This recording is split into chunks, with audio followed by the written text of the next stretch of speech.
भारत पाकिस्तान सीमा के नजदीक अमृतसर से सिर्फ 2 घंटे के फासले पर फिरोज शाह तुगलक द्वारा बसाया हुआ शहर है फिरोजपुर। सतलुज नदी के पास बसा ये ऐतिहासिक जिला शहीदों की धरती के नाम से भी मशहूर है।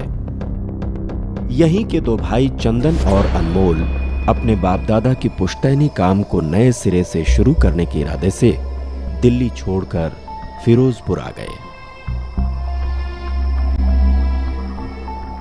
तो आखिर गुरजीत जी ने हमें अपनी पुश्तैनी जमीन दे ही दी। हम पहुंचे उस जमीन का मुआयना करने लगभग 4:30 बजे। गुरजीत कौर जी, आपने पेमेंट के लिए 3 किस्तों की मोहलत दे के बड़ा एहसान किया जी हम पर। एहसान कैसा जी, कोई गल नहीं।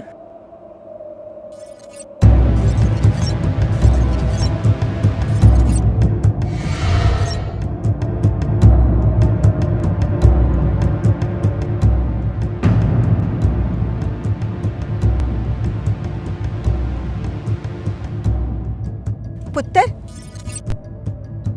उस जमीन से दूर ही रहना। क्यों आंटी जी? उस तरफ की सारी जमीन दान की जा चुकी है। दान? हाँ, दूर रहना उस जमीन से।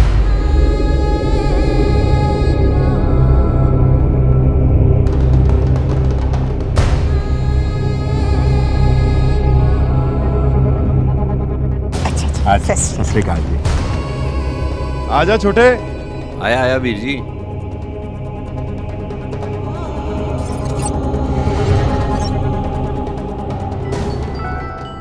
पाँच एकड़ जमीन खरीदने पे 1 एकड़ तो फ्री बनता है बॉस।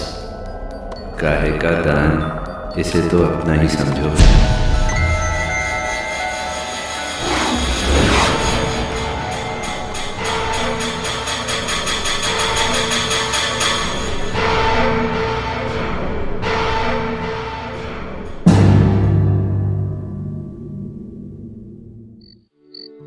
जमीन नहीं थी तो शहर में जिंदगी कितनी अधूरी लग रही थी। पुत्र, तुम दोनों से बहुत खुश हो। तुम दोनों पे रब की लाख लाख मेहर हो। अरे मुझे नहीं, अपने देवन्नू खिला। लाओ जी लाओ। अरे बस बस, खा ले। कल से वैसे भी खेतों में जाना है ना, तो ये डोले शोले सब खत्म हो जाएंगे। आज जम से खा। बस हो गया। आप लोगे जी? और नहीं, बस।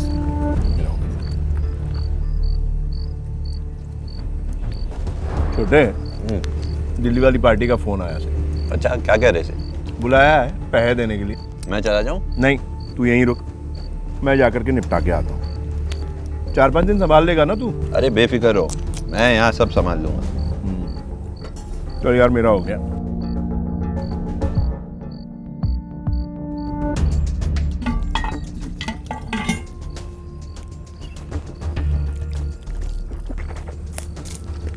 और सुन। हाँ जी। उस वाली जमीन में बिल्कुल हाथ मत लगाना। गुरजीत कौर जी ने मना किया है ना। अब उन्होंने मना किया तो कोई ना कोई कारण तो होगा ही यार। और वो तेरी क्या पॉलिसी है, बाई 1 गेट 1 फ्री वाली, उसको इसमें लागू मत करना, समझ गया ना? क्या वीर जी आप भी।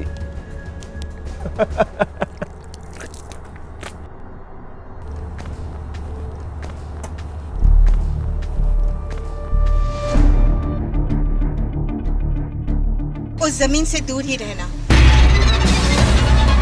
दूर रहना उस जमीन से। दूर रहना उस जमीन से। दूर रहना उस जमीन से। दूर रहना।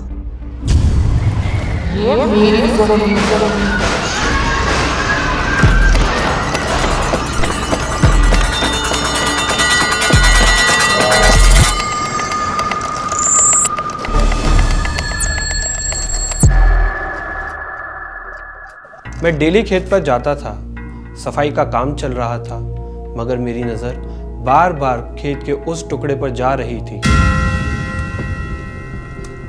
अगले दिन अनमोल वीर जी दिल्ली के लिए रवाना हुए और मैं सीधे खेत पर पहुंच गया।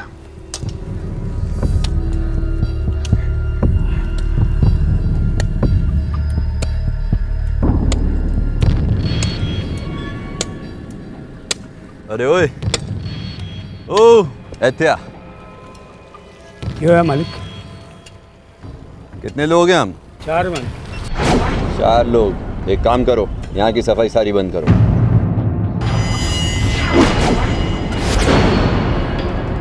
बाउंड्री तोड़ो और उधर की सफाई चालू करो।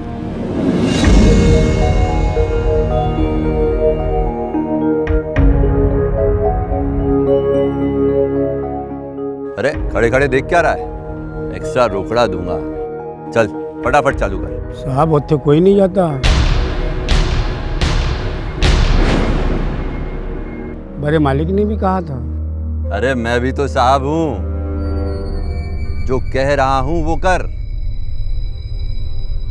चल चल सबको ले, चलो चलो।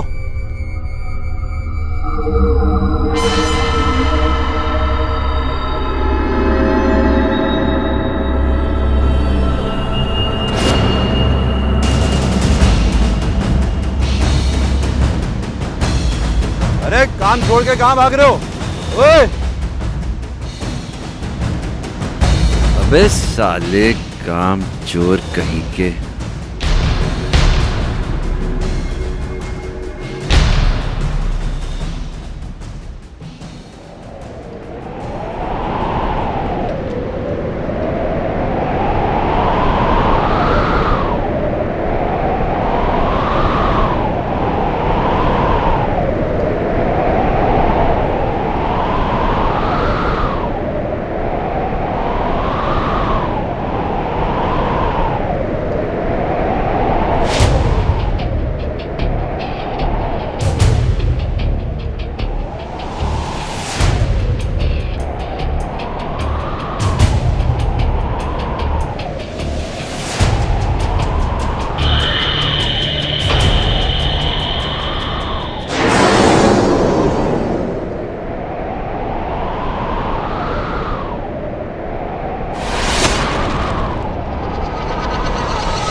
पहले तो गर्मी और धूप की वजह से मुझे चक्कर आ गया, पर काफ़ी टाइम बाद जब मेरी आंख खुली तब एक चौंकाने वाली चीज़ नज़र आई।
उस वक्त जो भी हो रहा था मुझे डर नहीं लग रहा था।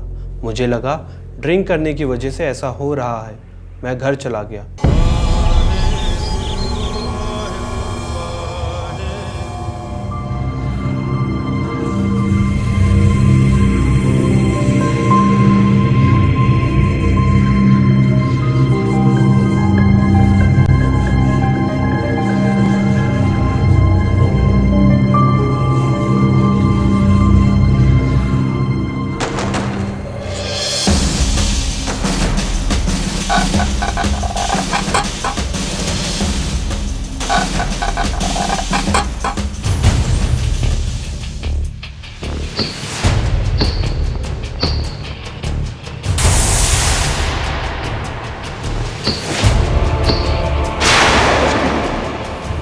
चंदन चंदन चंदन चंदन चंदन आज खेत नहीं आओगे?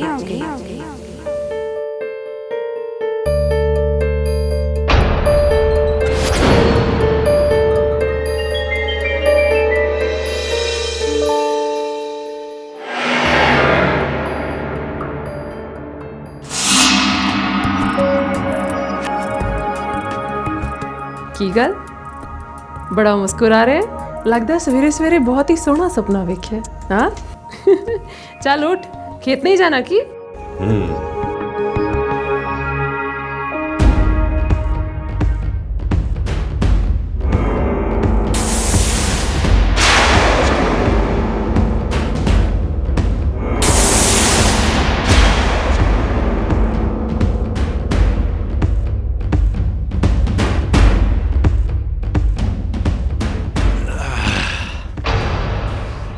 अच्छा सुन, आज रात की ट्रेन से अनमोल जी वापस आ रहे हैं। कह रहे सी कि चंदन को बोलना कल के लिए ट्रैक्टर आज ही एडवांस में बुक कर ले। अरे कर लूंगा भाभी, चिंता मत करो।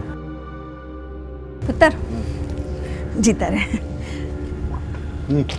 बोलो माँ। आज तेरे साथ खेत पर मैं भी चलूंगी। आज नहीं, खेत पे बड़ा काम है माँ। कल ट्रैक्टर भी आ रहे हैं, कल लेके चलता हूँ, पूरा खेत घुमा दूंगा माँ। ठीक है। पकड़ो, चल भाभी नाश्ता लगा दे।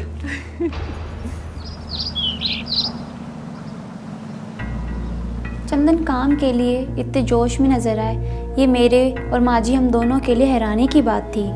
पर मैं सोच भी नहीं सकती थी कि चंदन हैरानी में नहीं परेशानी में पड़ने वाला है।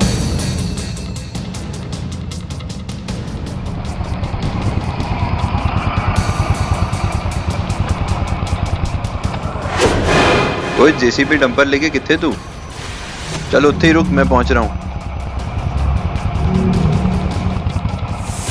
सत श्री अकाल पाजी। अगले दिन अनमोल वीर जी जब दिल्ली में थे, मैं सवेरे सवेरे निकल पड़ा। वो कहते हैं ना कि सुबह सुबह का देखा हुआ सपना अक्सर सच होता है। तो जब सुबह फिर मुझे वो पायल की छन छन सुनाई दी, वही खूबसूरत गांव की छोरी का नजर आना, मैं वक्त से पहले ही निकल पड़ा खेत की तरफ। लगा दे उधर।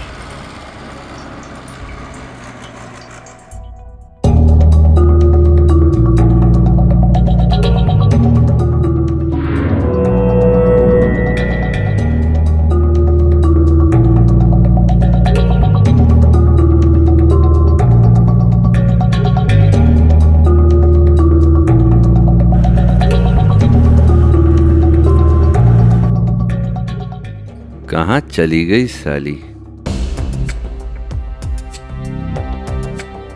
मैंने उसे बहुत ढूंढा, पर इस बार वो मुझे नजर नहीं आई। मायूस तो था मैं, लेकिन उम्मीद नहीं छोड़ी।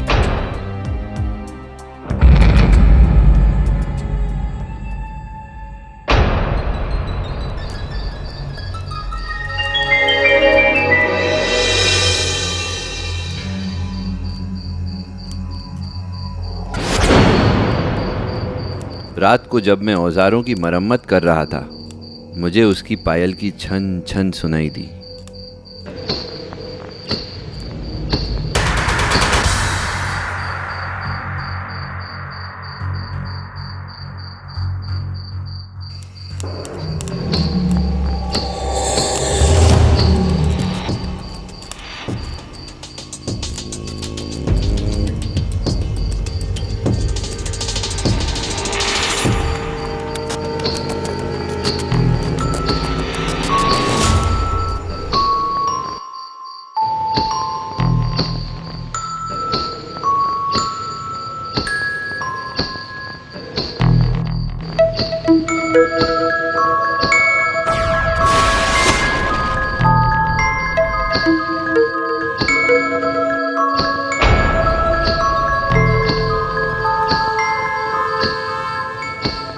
अरे सुन, कहाँ चले गए थे कल तुम लोग? नाम क्या है तेरा?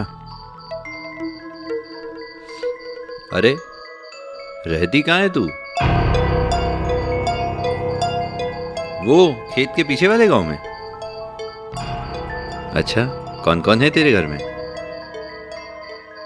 लगता है तेरा कोई नहीं है। कोई गल नहीं, तू यहीं रह, समझ रही है ना तू? मैं तुझे अपने खेत संभालने का काम देता हूँ। चल मैं आता हूँ ज़रा नुक्कड़ से, कुछ खाने पीने का सामान लेके। यहीं रुकना, हम साथ में बैठ के खाएंगे।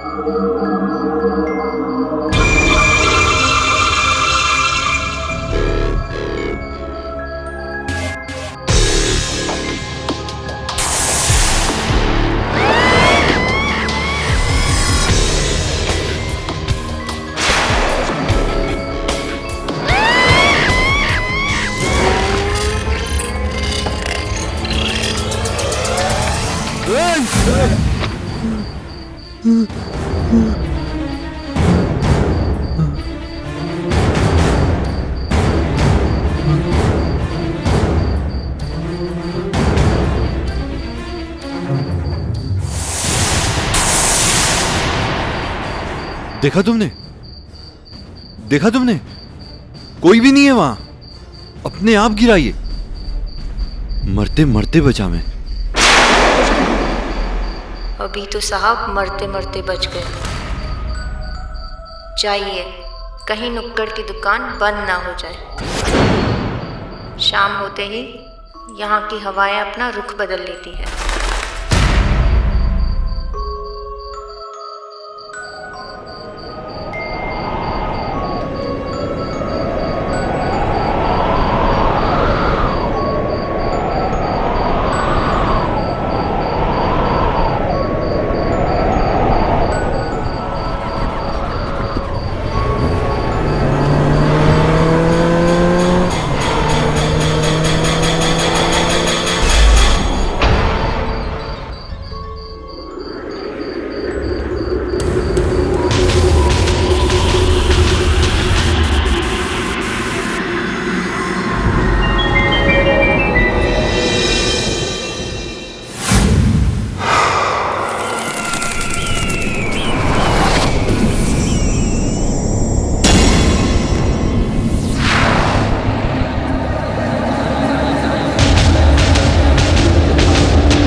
अरे यहाँ है तू? खेत भी साफ कर दिए इतनी जल्दी?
बचाओ बचाओ।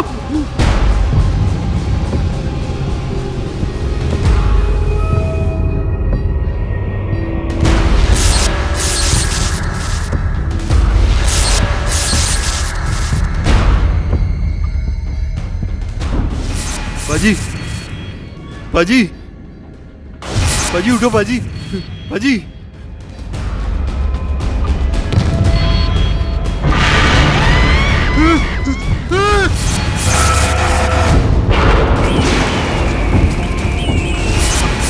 बचाओ बचाओ। बहू बेटा, लगता है वो आ गया। पैरी पोना बेबे। जीता रे पुत्र। क्या बात है, इतनी रात को आप लोग बाहर बैठे हो और इतने परेशान क्यों लग रहे हो? वो क्या है जी, चंदन अभी तक खेत से लौटा नहीं है। तो फोन कर लेती, पता लग जाता कहाँ है वो। बहू ने कई बार कोशिश की, उसका मोबाइल बंद आ रहा है। दिन में 2-3 बार मेरी उससे बात हुई है, पर रात को अचानक मेरे फोन में उसका मिस कॉल आया और जब मैंने फोन देखा और मैंने उसे कॉल किया, तब से लेके अब तक उसका फोन बंद है। अनमोल, चंदन के साथ खेत में कुछ, मेरा जीव बहुत घबरा रहा है। टेंशन ना लो, एक आपको तो पता है मुंडा थोड़ा बदमाश है। हाँ, एक काम कर, तू स्कूटर की चाबी ला और टॉर्च भी ले आना। जी। ये पकड़। अब मैं भी चलूं तेरे साथ? अरे नहीं माँ, कोई टेंशन नहीं है।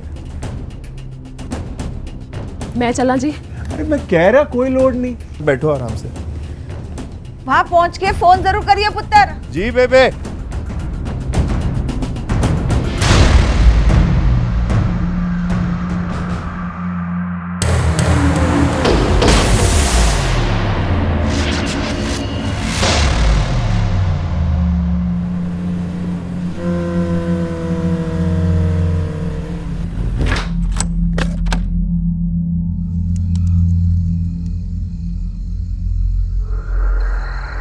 छोटे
छोटे छोटे छोटे ए छोटे, क्या हो गया तुझे? किसी जंगली जानवर ने हमला कर दिया क्या तुझ पे? उठ उठ छोटे, उठ आराम से। आजा आजा आजा बेटा, आजा।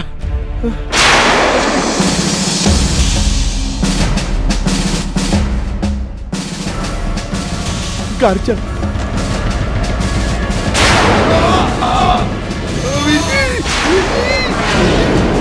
वीर जी बचाओ।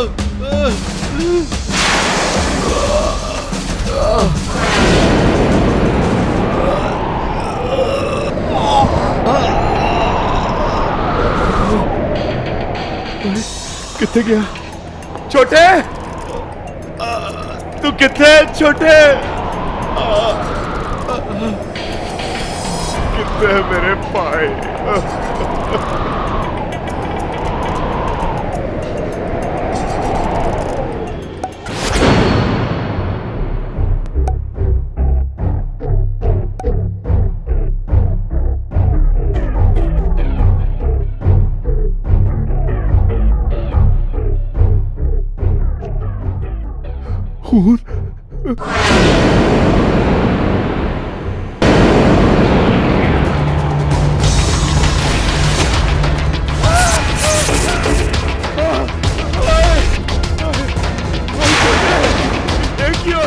मुझे माफ कर दो।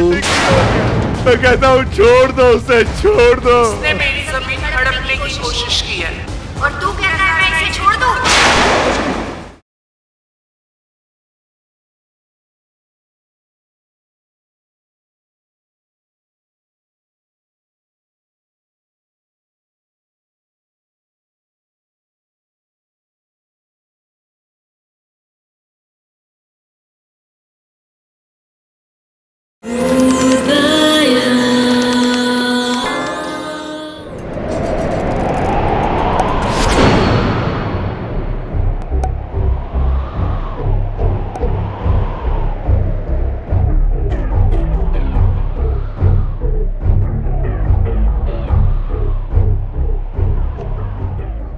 खून।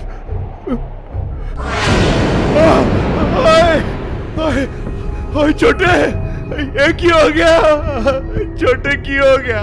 धनु, ओए छोटे, ओ मेरे भाई, कौन हो तुम? क्या दुश्मनी है तुम्हारी मेरे छोटे के संग? मैं कहता हूँ छोड़ दो उसे, छोड़ दो। ये मेरी जमीन है, इसने मेरी जमीन हड़पने की कोशिश की है और तू कहता है मैं इसे छोड़ दूं? नहीं, मैं इसे माफ नहीं करूंगी, मैं इसे मार डालूंगी। मैं तुम्हारे आगे हाथ जोड़ता हूँ। अरे ये तो नादान है, इसके पास दिमाग नहीं है। वो तो आपकी जमीन हमारी जमीन के साथ जुड़ी हुई थी, तो उसे बस थोड़ा सा लालच आ गया। मैं कहता हूँ मेरे भाई को छोड़ दो, हम यहाँ से चले जाएंगे। मैं आपके आगे हाथ जोड़ता हूँ, मैं रब की सौ खाकर कहता हूँ हम यहाँ कभी लौट के नहीं आएंगे।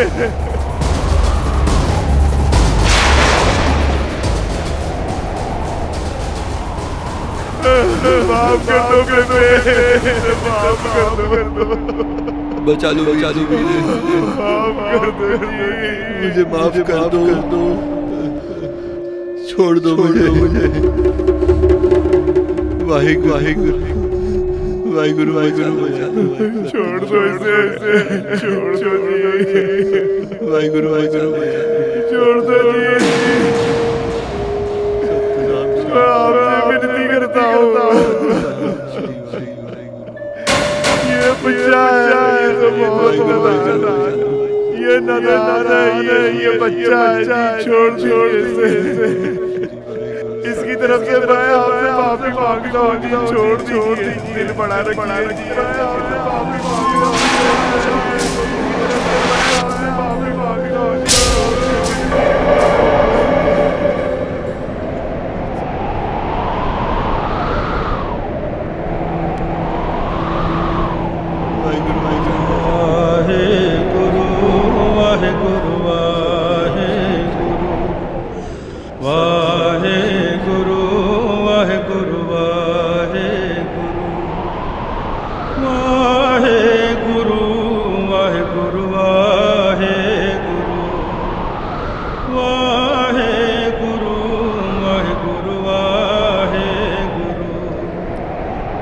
रब की लख लख मेहर है हम पे कि उसने अनमोल वीर जी और मेरी माफ़ी कबूल कर ली।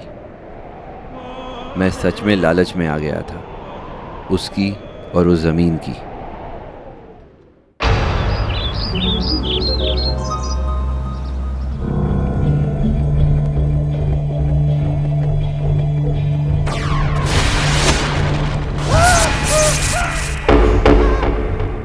अस्पताल में मुझे उसके डर ने जकड़ रखा था। अक्सर मैं उसे अपने सपनों में महसूस करके झटके से उठ बैठता था।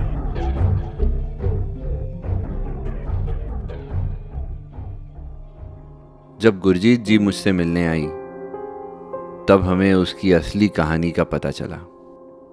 बेटे, तुम्हारी लालच ने उसे जगा दिया। उसे किसे? वो तो कह रही थी कि जमीन की मालकिन वही है। उसकी जमीन आपने हड़प ली और उसकी सजा मेरे तेवर और मेरे परिवार को भुगतनी पड़ी।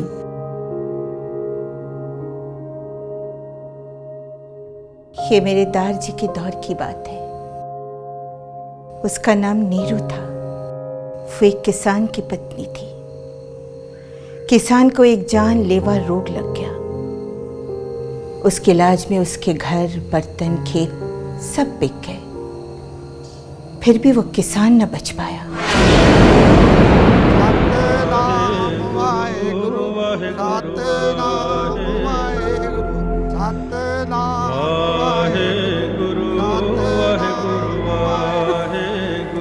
इससे दुख में नीरू पागल हो गई।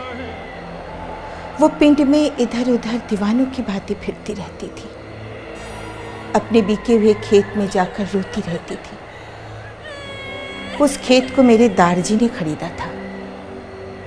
नीरू की हालत पर रहम खाकर उसी खेत में बनी हुई एक झोपड़ी में उन्होंने उसका रहने का बंदोबस्त कर दिया। लेकिन अचानक एक दिन उसी जमीन पर नीरू को मुर्दा पाया गया। किसी को पता ही नहीं चला कि वो कैसे मरी।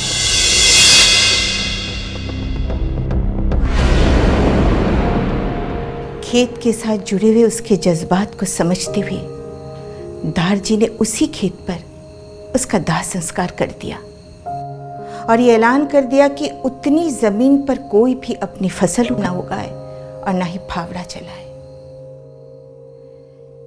यही बात मैं उस रोज चंदन को समझाने की कोशिश कर रही थी, लेकिन इसकी लालच इसे इस नौबत तक ले आई।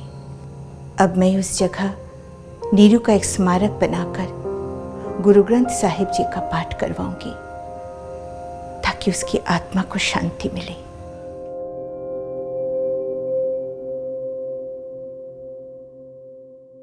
कुछ लोग मरकर भी मरते नहीं।